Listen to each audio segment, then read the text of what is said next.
Alors, si l'on vient modifier ce salarié, nous avons toutes ces informations qui se mettent automatiquement à jour. Nous avons l'adresse, la ville, l'emploi, le téléphone, l'email, nombre d'enfants, salaire de base, date d'embauche, ancienneté, salaire de base, heures supplémentaires, prime, indemnité, impôts et autres cotisations sociales. Et parallèlement, nous avons là un bouton. Nous avons là un bouton imprimer qui nous permet d'imprimer automatiquement notre bulletin au format PDF. Donc, je vais redimensionner mon écran pour avoir une meilleure visibilité. Ok, là nous avons un premier bulletin qui a été imprimé.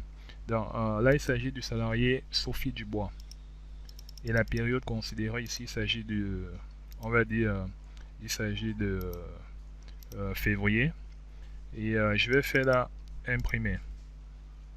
Nous avons Sophie Dubois, février 2024, qui a été imprimé. Là, on va imprimer un nouveau bulletin. Là, on va dire, il s'agit de Claire. Et la période considérée, on va la modifier. Là, il s'agit de juin. Ok, donc je vais faire imprimer. Nous avons le bulletin de Claire Lefebvre qui a été imprimé automatiquement. Là, on va consulter ce bulletin. On va faire Google Chrome. Donc voilà de quoi notre bulletin a l'air.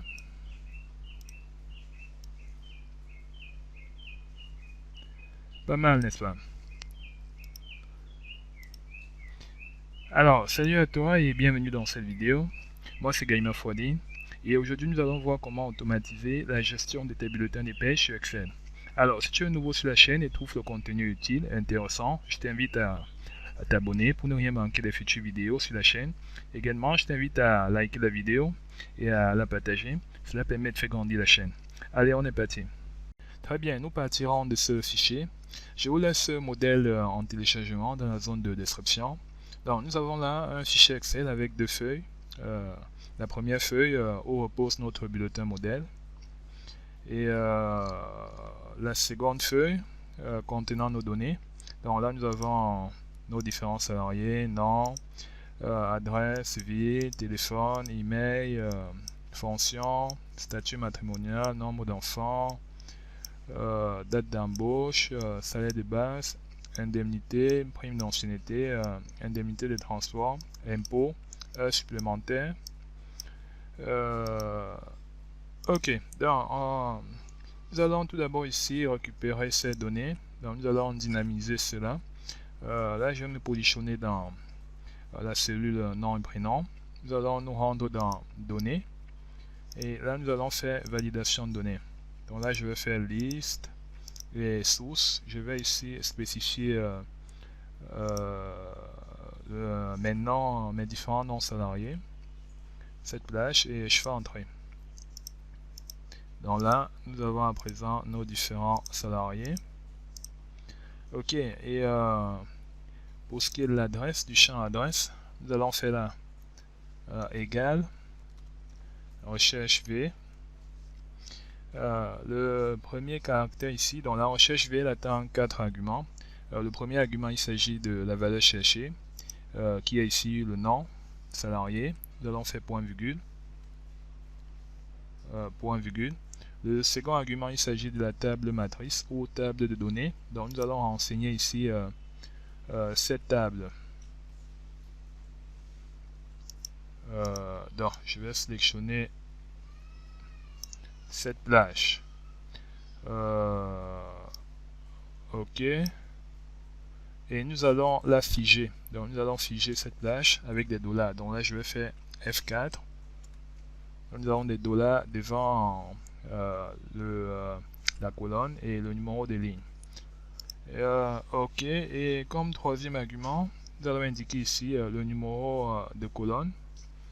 Donc nous avons nos adresses qui se trouvent dans la colonne 2 dans notre tableau. Donc là nous allons renseigner 2.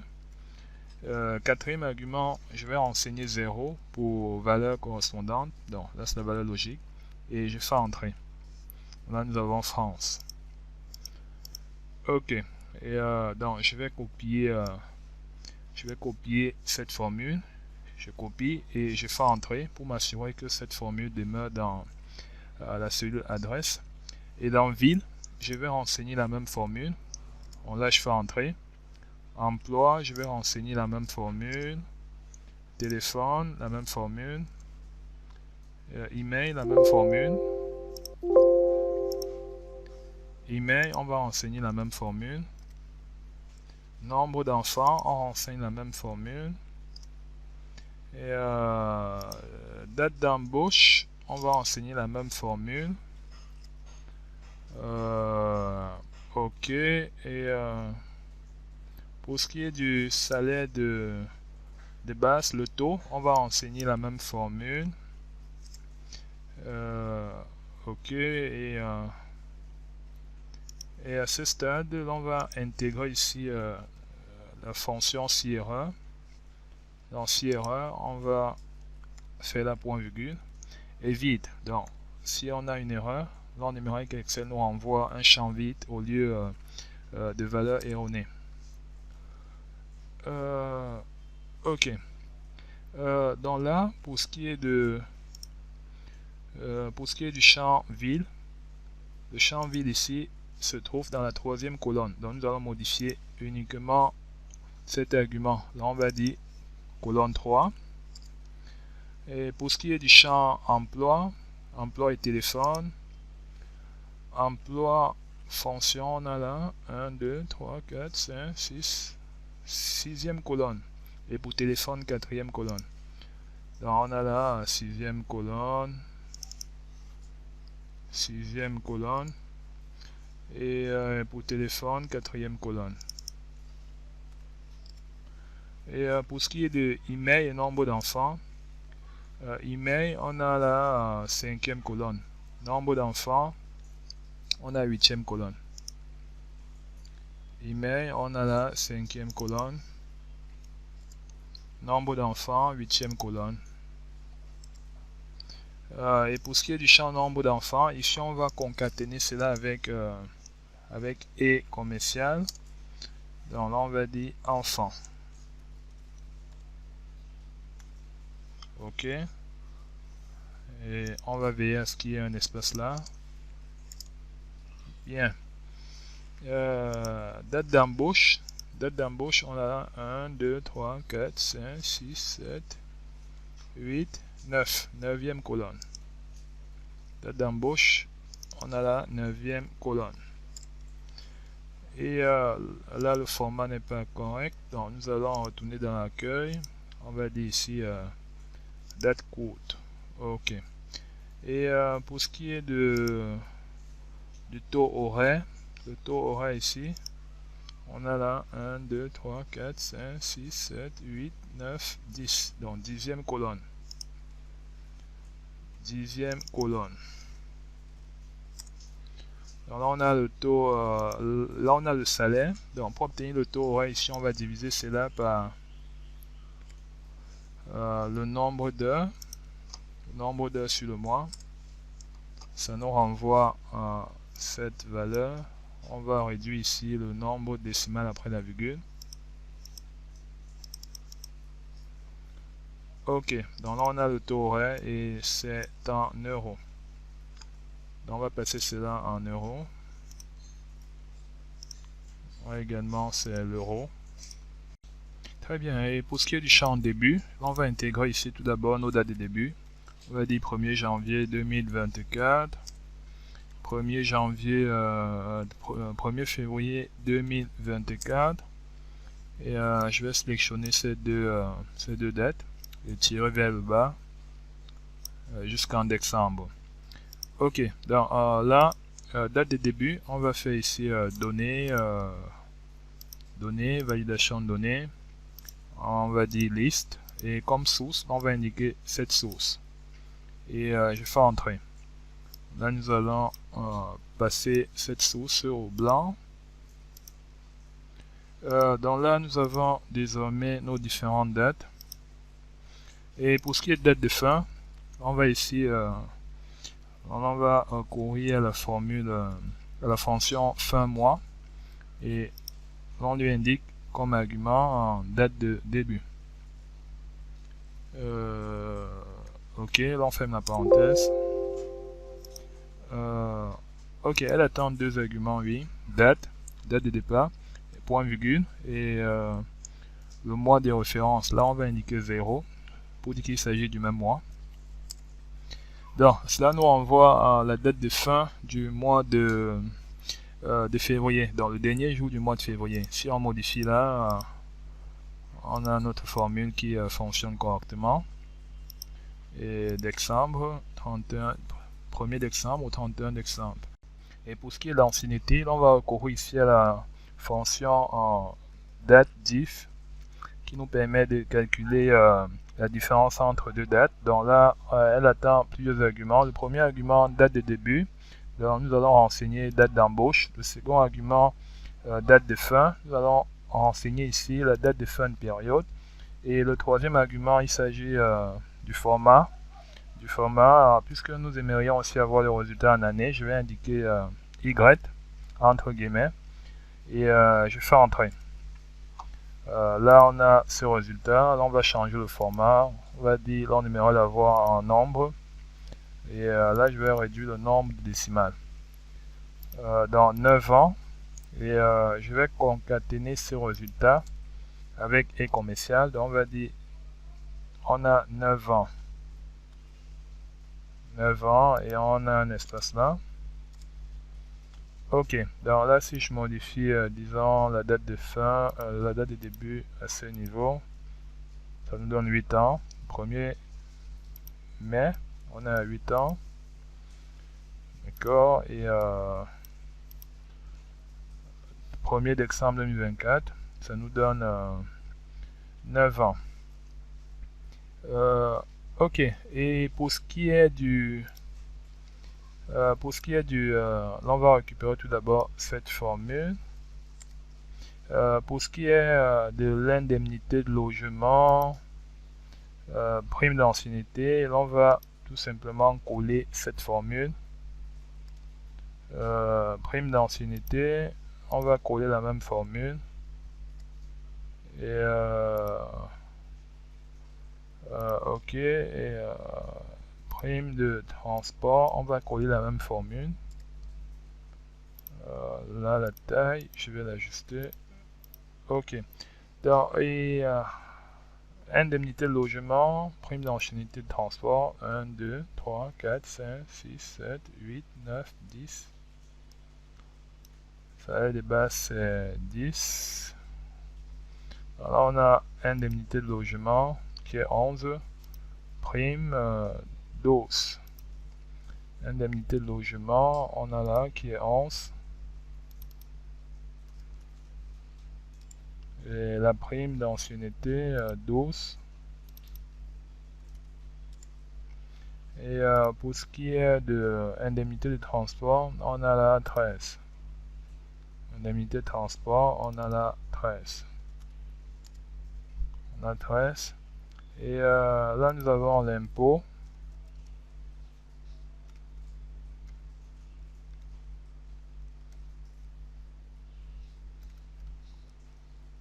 Nous avons impôt. Pour ce qui est de l'impôt, on va également récupérer cette formule.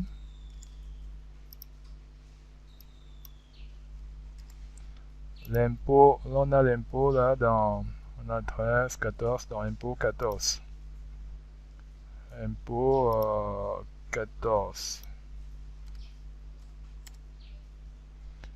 Et les heures supplémentaires ici,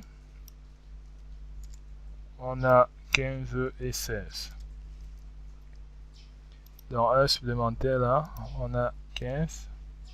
Heures supplémentaires à 25%, on a 15. Et heures supplémentaires à 50%, on a 16. Dans la colonne 16. Donc là, nous allons réduire le nombre de décimales. On prend la virgule à 2. Et tout cela, c'est en euros. On va passer cela en euros. Là également, je vais réduire le nombre décimal à 2. Et on passe cela à 0. Là, on passe là en euros. Ok. Là, on fait même là. Euros.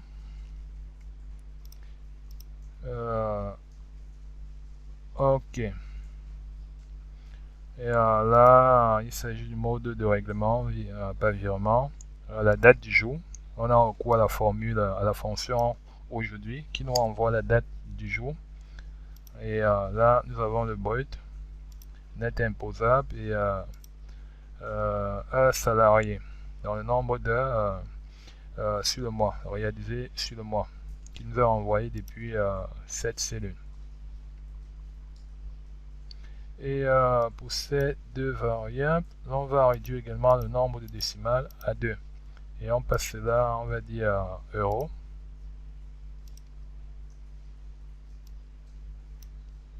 Très bien, nous allons à présent nous occuper de notre petit bouton imprimé. Donc là, nous allons faire insertion, illustration. Je vais opter pour cette forme. Je vais opter pour cette forme. Là, nous avons notre bouton imprimé. Alors, on va passer tout simplement la couleur au vert, disons, et faire, on va dire ombre. Et là, je vais dire on a imprimé. Imprimé. Et je vais augmenter la taille. On va augmenter la taille. Police, je vais dire coupeur. Et on va centrer cela. Et on passe la couleur au blanc. Bien. À présent, là, on va basculer ici dans le VBE. Donc, nous allons taper quelques lignes de code. Là, je vais faire Alt F11. Cela me permet de basculer dans le VBE. À ce niveau, là, on va tout simplement faire ici insertion, module. Nous avons ce module qui se voit créer. Et là, nous allons faire sub, impression. Impression, et je tape entrée. En tapant entrée, nous avons ces parenthèses et cette ligne qui s'ajoute automatiquement. Et entre ces deux lignes, je vais ici déclarer quelques variables. Pour déclarer quelques variables d'ici, j'ai recours au mot-clé dim. Donc je vais faire dim, salarié, as, string, dim, mois, dans le mois, as, string, dim à nouveau, année, as string. Ok, donc c'est fini pour les déclarations. Maintenant, je vais procéder à des affectations. Donc, à ma variable salarié, je vais ici affecter, je vais affecter ici range dans la cellule. Range ici, cela indique cellule, donc cellule H6 avec cette syntaxe point value. Donc, on a salariés. Nos salariés, nous les avons ici dans la cellule H6. Donc, nous avons H6. Et pour ce qui est de la variable mois, je vais faire ici égal format. Format, il s'agit ici d'une fonction ou méthode. À cette fonction, je vais ici envoyer comme je vais balancer comme argument range L6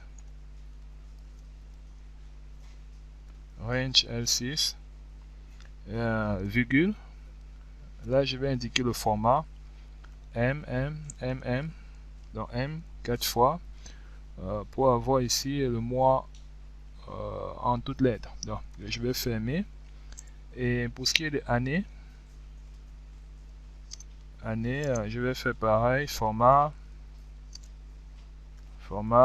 j'ouvre la parenthèse, range L6,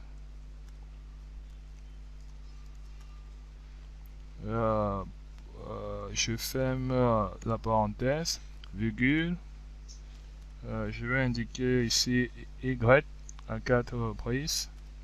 Je ferme la parenthèse. Donc là, on va enregistrer tout cela. Donc je reviens sur ma feuille et là, je vais faire enregistrer. Cette fois-ci, on va l'enregistrer au format classeur, prenant en charge les macros. Et je fais enregistrer. Bien, là, on va rebasculer dans le code. Et là, nous allons poursuivre avec, on va dire ici, actif. Donc, je tape actif, contrôle espace, pour me faire aider par le système de complétion. Donc, active sheet, point, export as fixed format. On a export as fixed format. Là, le type, je vais indiquer 2 points. Je tape égal. Le type, on a XL, XLT. Je vais faire contrôle espace pour me faire aider. PDF. XL PDF. XLT PDF. On doit avoir XL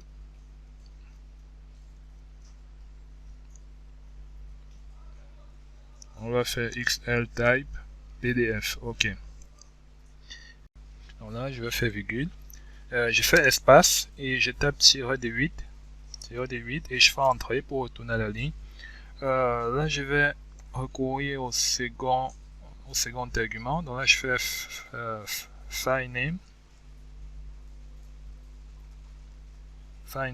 2 points égal et comme file name dans le nom de notre emplacement de stockage, je vais indiquer ce dossier-ci. Donc là, je vais cliquer là, récupérer ce nom, ce chemin. Je reviens à ce niveau et là, je vais taper guillemets, donc guillemets de 3. Je vais coller le nom de mon emplacement de stockage ou le chemin. Et je ferme avec apostrophe de 3. Et, nous allons ici concaténer cela avec le nom du salarié. Je vais concaténer à nouveau. On va ici avoir apostrophe de 3. Là, c'est pour créer un espace entre le nom et la date. Donc là, j'ai moi. Concaténer.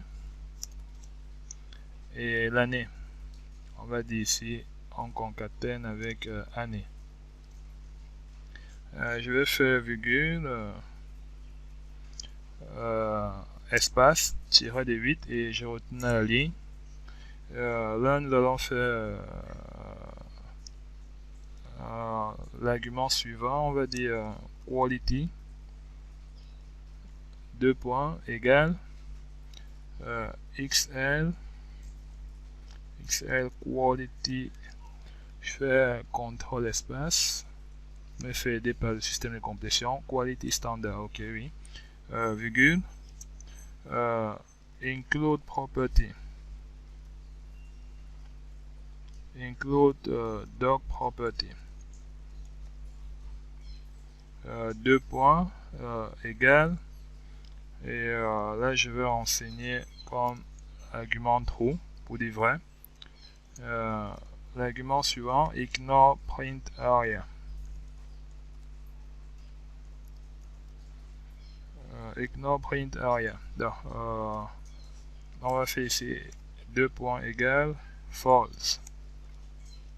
Donc là, nous voulons prendre en compte notre zone d'impression que nous allons définir dans un moment. Virgule. Nous allons renseigner comme dernier argument ici open after publishing. Open after publish 2 points égal, on va dire false. Très bien. Là, on va à présent, je vais fermer cela. cette fonction que nous venons de créer ou cette macro, je vais faire ici clic droit sur mon bouton et je vais faire affecter une macro. Je sélectionne l'impression, je fais OK. À présent, on va tester tout cela.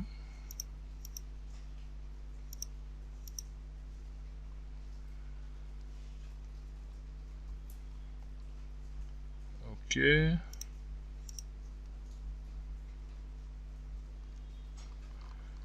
Donc, nous allons tester notre impression.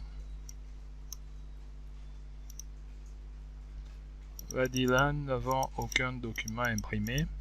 Et là, il s'agit de Jean Martin. Jean Martin. La date de début, la période ici, il s'agit de décembre 2024. On va la ramener, disons, à juin 2024 et là, on fait imprimer. Là, nous avons un souci. Eh bien, comme souci ici, je pense que là, nous avons le souci est là. On a dit as fixe. Là, c'est F en majuscule. Fixed format, OK. Et également à ce niveau, quality. On a Q en majuscule et là, on a include I en majuscule. Doc en majuscule, property en majuscule et là ignore print area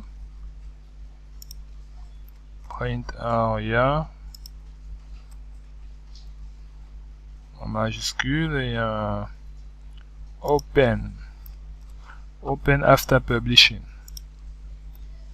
open after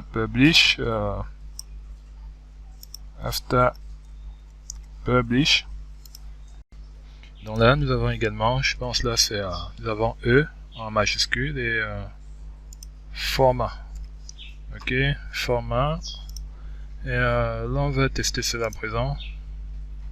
OK, donc cela passe, cela marche. Voyons voir. Et nous avons là notre bulletin qui a été imprimé Jean Martin. On va imprimer un autre bulletin. On va dire là c'est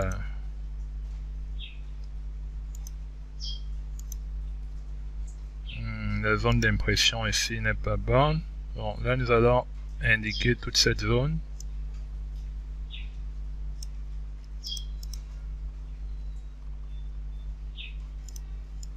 Nous allons indiquer cette zone. OK, je me rends dans mise en page, zone d'impression, on va faire défini. Et là, mise en échelle, on va dire largeur, une page et hauteur, une page. Donc là, si je reviens à ce niveau, on a là imprimé. De quoi ça l'est? OK, super. Dans notre Jean Martin, si on vient l'ouvrir là, on va dire l'impression n'était pas bonne en effet. Donc, nous allons supprimer ce bulletin. Jean Martin, on va l'imprimer à nouveau.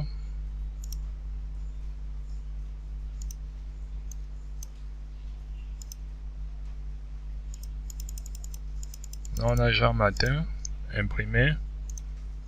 OK, on va ouvrir ce bulletin. Google Chrome. OK, super. On peut imprimer d'autres bulletins. On va dire là on a plutôt Sophie Dubois. Et la période, on va dire là nous sommes en la période d'exemple. On va faire imprimer. Là nous avons Sophie Dubois.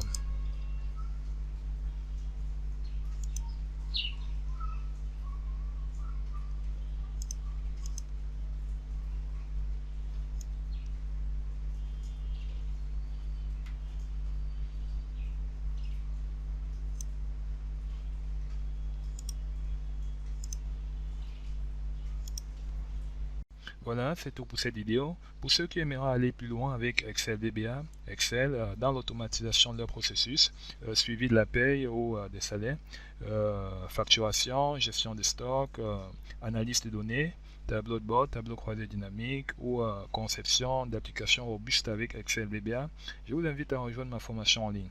Vous pouvez me joindre via l'email qui s'affiche à l'écran. Allez, à plus, à très bientôt.